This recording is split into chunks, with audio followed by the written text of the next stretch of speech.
wa husna bihur wa amisna fi tariqatihim wa mu'atiminal salam lek ya rafi syani wa Haji ya Rasulullah salam lek ya Rafi syani wan Haji badai jiratal miya uhai judi wal Robi he pangeran abdi panpana mugi-mugi ngamanfaatkeun gamparan anu agung bibarakatihim ku berkahna ahli atanapi ku berkahna kulawargi Kangjeng Nabi anu suci teh salajengna wahdina jeung mugi-mugi nuduhkeun gamparan ka abdi sadaya al husna kana kasaean alias maot husnul khotimah bihurmatihim ku sabab ngahormat ngagungkeun ka kulawargina Kangjeng Nabi. Tuh. Wa amitsna jeung mugi-mugi mupusan gamparan ka abdi sadaya fitorikihim. Netepan kana perjalanana ahli bait. Alias netepan kana ahli sunnah wal jamaah anu janten sababya husnul khotimah. Salajengna ku berkahna abdi mika cinta ka kulawargi Kangjeng Nabi wa muapatin minal fitani jeung mugi-mugi gamparan ngajaga ngaraksa kajisim abdi sadaya tina mangrupi-rupi fitnah. Tuh. Anu neme diawas ku urang sadaya nyata Robi panpa nabi barakatihim wahdinal husna bihurmatihim wa amitsna fi tariqatihim wa muapatin minal fitani. Ieu teh nguningakeun kaluar biasaanana kulawargi Kangjeng Nabi.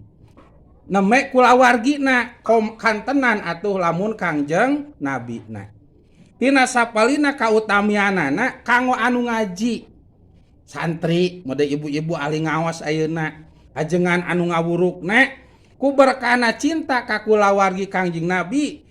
Otomatis cinta ka kulawargi Kangjeng Nabi kagolongkeun kana cinta ka Kangjeng Nabi. Itu aya paribasa bahasa Sunda tuh. Resep ka budakna berarti otomatis resep kanu janten ibu ramana. Naon sawabna sangkan dipasihkeun ku nu janten ibu ramana eta budakna dipika resep. Oh ibu, lamun ibu gaduh putra teras putra ibu teh dipika resep dipaparina acis jang jajana dipaparinan tuangeun kanggo tuangna dipaparinan anggoan kanggo anggoana salajengna diperhatikeun murang kalihna dipikanya putra urang resep teu kan mikanya ka putra urang resep iwati nu gelo meureun nyebut teuing atuh nu gelo eta mah nu eueuh otakan lamun nyebutkeun teu resep pan urang ge resep aya putra urang dipika resep pan kurang sok didoakeun putra teh jang neng sing seueur anu mika welas mika asih efek teh nya aya nu mika welas anu mika pan urang teh resep kasa ka jama anu mika welas jeung anu mika asih masyaallah tah urang ge mika welas mika asih mika resep ka kulawarga Kangjeng Nabi otomatis Kangjeng Nabi ge bakal mika welas mika asih ka jami anu mika welas mika asih ka kulawargina. Lamun nu mika welas mika asih ka kulawargina teh santri maka ku Gusti dipaparinan mulya eta santri. Kunaon nyaeta panpa nabi barakatihim dipaparinan berkah ilmuna. Naon berkah teh isolul khair lil goer anu dikocorkeun ilmuna teh anu dipaparinkeun ilmuna teh estoning ilmu-ilmu anu sae saya di dieu ya khruju minadzulumati ilan nur ngajak-ngajak tina poe kana caang tina bodoh kana pinter, tina salah kana bener. Itu Bu. Naon sababna berkah cinta ka kulawargi Kangjeng Nabi di paparinan hatena aya cahaya. Anu eta ilmu teh ngajadikeun panyaang kana hatena sehingga ngajak-ngajak ka jelema teh yakhruju minadulumati ila nur. Tina poe kana caang. Anu geus caang langkung supaya caang dijaga kacaangan nana. Ku berkahna mika cinta ka kulawarga Kangjeng Nabi bisa kitu pan Kangjeng Nabi nanya anu kagungan ilmu teh nyata Kangjeng anak Madinatul Ulum wa Ali bapuha kami teh kotana ilmu Sayyidina Ali nyata gerbangna ilmu kulawargana dipikanya atuh lamun mikanya anak santri ceuk Kangjeng Nabi kop ilmu jeung kop berkana eta ilmu isolul khair lil goer ngajakna kana bener lain kana sa Masya Allah zaman ayeuna abdi ning basyarun gitu Bu walaisa kal basyari bal huwa ya kuluun wa nasukal hajari leres Kangjeng bangsa jalmi tapi jeung jalmi teu sami anjeunain ten berlian urang mah batu wahangan urang mah naon Bu batu waha aya teu nilaina batu wahangan ari inten aya hargana inten sagede cileuh gitu aya hargana inten sagede cileuh ibu punua sagede peureup tah kade ulah salah aya hargana batu inten sagede peureup aya urang mah teu ngajauh da teu apal-apal acan inten oge atuh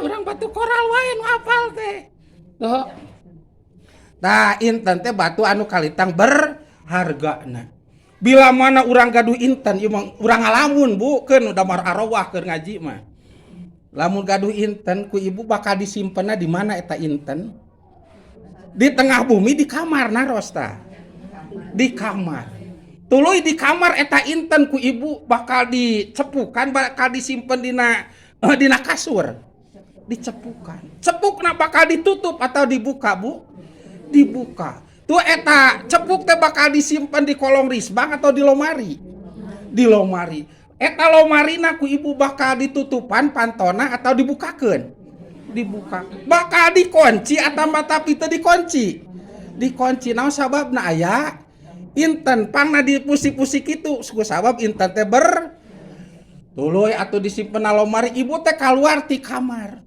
aya pantoan panto kamar eta bakal dibuka bakal ditutupkeun bakal dikunci atanapi bakal digemblangkeun bahkan ibu bakal ngantunkeun eta bumi lamun bisa mah eta inter belian teh bakal dicanak naon sababna berharga bok pilih aya bangsat tuh itulah Kangjeng Nabi berharga pisan anu ngajadikeun umatna salamet dunya akhirat itu salamet dunya urang ge boga inten berlian boga mutiara ulah ageng-ageng sauneme oge keun sagede sikit asbe we diical Bu abong tah tanah di Babakan Satya Bu 100 tumak mah teu kagaleung ih hargana ibu abdi bang Nabi atau otomatis Kangjeng Nabi ge mika welas mika asil amun santri nu kitu dibere ilmu jeung manfaatna lamun kiai nu cinta ka kulawargina Kangjeng Nabi di paparinan ilmu jeung manfaat plus jeung berkahna ta ieu Bu berkahna ilmuna pirajeunna dibikeun manfaatna pirajeunna dibikeun tapi berkahna ku zaman kiwari masyaallah ilmuna dibere manfaatna dibikeun ngaji loba tapi berkahna sok pirajeunan tah ieu anu rada dipenat memang nungtung jelema tapi sok pirajeunan yakhruju minanuri ilad dulumat tina nu geus caang jadi para roe naudzubillah tah eta dicabut berkah tah ieu tah anu di Arab teh nyaeta berkahna di papadenan ilmu jeung manfaatna plus berkahna sehingga yakhruju minadulumati ila nur masyaallah yakhruju minadulumati ila nur wahdinal husna bihurmatim ku berkahna urang cinta ka Kangjeng Nabi jeung ka kulawarga Kangjeng Nabi nu sararuci eta teh jadi wasilah kana naon kana kenging pituduh urang sadaya kana naon nyaeta kana kasayan. Nabi sameunang pituduh kana kasayan ku sabab urang cinta ka jami anu sae sa Kangjeng, cinta ka jami anu sae sa kulawargina Kangjeng, sehingga urang hate kenging pituduh tina mengkol jadi lempeng, tina poek jadi caang, tina goreng jadi hade, tina salah jadi bener. Naon sababna? Wasilah urang sadayana nyeta cinta ka Kangjeng Nabi jeung ka kulawargi Kangjeng, sehingga wahdinal husna bihurmatim kudu nama urang teh jadi runtah. Cinta ka Kangjeng Nabi, cinta ka kulawargina urang lain jadi runtah.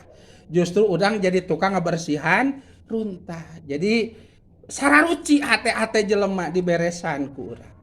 Tuh, salajengna wa amitsna fi tariqatin. Tah ieu, urang teh bakal dipungkas hirup teh kudu namina maot kullu nafsin dzaiqatul. Tiap-tiap anu hirup bakal maot. Urang ge bakal maot isuk getona mah eta mah Allah nu uninga. Sasaha ge moal aya nu terangeun. Walaupun jelema ngaku itu ieu sakti mandraguna kana maot mah moal biasa Kangjeng Nabi ge teu nyebat-nyebat bahwa anjeunna bakal maot malam Senin, malam kaping 12, sasih mulud, tahun ka-11 henteu. Jo sumping malaikat Ajrail ka Kangjeng Nabi uluk salam, terus ngaoskeun salam ti Allah taala. Saat aca dipunut yuswana Kangjeng Nabi naros, Ajrail salira ka dieu teh bade naon tuh Kangjeng Nabi anu waspaos. Salira ka dieu teh bade naon? Apakah bade nyabut nyawa kami atau dititah ku Gusti silaturahmi ka kami? Tuh Kangjeng Nabi. Jeung malaikat Ajrail kumaha salira hoyongna? Lamun bade salira mangamaotan bade abdi mah. Saur salira entong nyantong abdi mah. Sigana kabi aing naros kitu. Milih naon? Najan tos sepuh ge cenah amang da ibe teh seueur kahoyong keneh gitu. Beda hoyong ninggal anak incu we cenah atuh nararika heula gitu. Jeung sajaba suur kahoyong teh. Tah saur malaikat Jibril kumaha salira? Saur salira atuh bade piwarang ngamaotan mangga abdi teh. Saur salira teu kenging bade uih deui ka Gusti. Tuh. Saur Kangjeng Nabi, taros heula ka Gusti. Tugas salira sumping ka kami teh naon? Belenyeng ka Allah. Ya Allah, ditaros abdi ku Rasulullah ka kasih salira. Sumping ka abdi teh can abdi teh ditugaskeun naon? Cek Gusti, nya kumaha Muhammad deh ka kasih kami hoyongna salirana kumaha? Wih deui, sauna mege kumaha salira hoyongna kumaha? Cek Kangjeng Nabi atuh ari kitu mah kewe heula. Kami hayang papangi heula jeung malaikat Jibril aya satu asam. Di mana Jibril? Tah, saur Kangjeng Nabi teh di mana Jibril? Cek malaikat Ajrail, anjeunna teh aya di luhureun aras, di lawang aras nuju nyerangkeun salira di sumpingan ku abdi. Nah, atuh tujuh ujung sumping malaikat Jibril ka Kangjeng Nabi, pan di dinya aya malaikat Ajrail, tukang nyabut nyawa. Bisi lain deui lamun aya malaikat Jibril mah acarana. Tuh. Matak sok wirajeunan ieu kisah teh Bu ku kiai ku santri anu naon namina teh? Ngalartos mah sok dianggo patokan. Mode contoh muridna ieu keur pangajian, guruna datang. Aing lamun nembongan cek guruna, bisi murid aing soakeun. Anyumput teh heula. Kitu geus beres ngaji nembe we nembongan. Pancek muridna teh mama atau akang iraha ka dieu naon karek jol.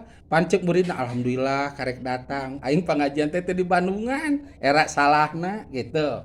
Tah ngaraskeun disebatna. Itu tuh kapungkur tos. Sumping malaikat Jibril. Tah begitu sumping Kangjeng Nabi ngobrol sama malaikat Jibril. Jibril, ada kami teh milih maot dan geus waktuna. Ngan memeh maot kami bubungah ku salira. Jeung malaikat Jibril salira anu pangawitan didamelna jeung salira anu tiasa nyapaatan ka sakabeh umat salira. Bungah Kanjeng Nabi. Bungahna ku sabab dipaparina titel anu tiasa nyapaatan umatna. Ku sakitu mugi-mugi ku berkana nikreuh ngeureuyeuh pangaosan urang sadeana nomor kahiji mah sing kaangkeun ka umatna Kangjeng. Lamun teh mah gaduh dosa pedosaan muga-muga sing keng sapata ti Kangjeng. Amin ya Allah ya Rabbal alamin. Kitu. Tah geus beres itu dan geus bungah Kanjeng Nabi teh manggil malaikat Ajrail mangga geus waktosna salira nyabut nyawa kami. Masyaallah. Atuh malaikat Ajrail anu dicabutna teh jami kakasih Gusti Allah anu dipika isin ku anjeunna raranapanana teh Bu mamanapanana teh salajengna dingeunahkeunana teh diatur supaya ulahnya nyeri. Begitu dicabut teh Kanjeng Nabi kesang badak kesang lemut. Palebah ruhna Kanjeng Nabi tina indung sampean kana tuur cek Kanjeng Nabi pre heula cenah malaikat Ajrail. Nangis malaikat Ajrail teh disebat pre mah. Sing jadi kiparat cenah Ajrail nyerina dicabut nyawa jang umat kami. Ulah ngalaman umat kami mah nyerina seperti kieu masyaallah. Kesang badak kesang lemut Kangjeng Nabi mah aya ka nyeri aya ka capek tara kitu.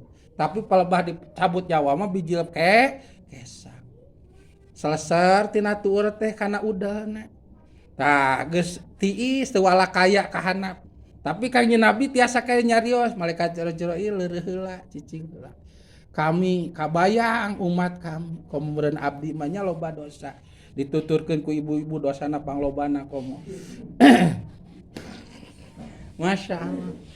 Itu malaikat Ajrail sing jadi kiparat ieu ka nyeri kami ka umat kami.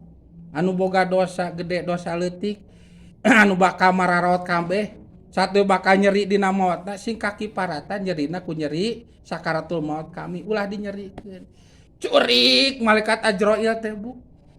Naon sawabna anu dipikanya ku Gusti nyarios kitu pan urang ge anu dipika walas pika asih. Pikanya nyarios aya keluhan kitu masyaallah. Abong talamun teu kagagas mah nya ceurik. Abdi sok ai kanu caket ieu hate teh di ngadoak sok aya ngagukuk ceurik. Rasku kasayan nana, rasku kasolehan nana, masyaallah. Tah pelebah dugi kana ketenggorokan Kanjeng Nabi nyarios deui. Bari katingal pangambungna rerebehan. Salajengna kesang tina palepisan bararijil. Salajengna soca Kanjeng Nabi janten cahayaan. Masyaallah angse bawangian kacida ka angseuna. Malaikat Ajrail teh ceurik bebeja ka Gusti geus tenggorokan. Gusti urang uihkeun deui ruhna Gusti Rasul teh teu kiat watir kitu. Cek Kanjeng Nabi tuluikeun. Sigana nya naros ka abdi. Cigana ruh geus tenggorokan deuk dibalikeun deui alias cager. Heuh atuh balikeun deui da abdi teh.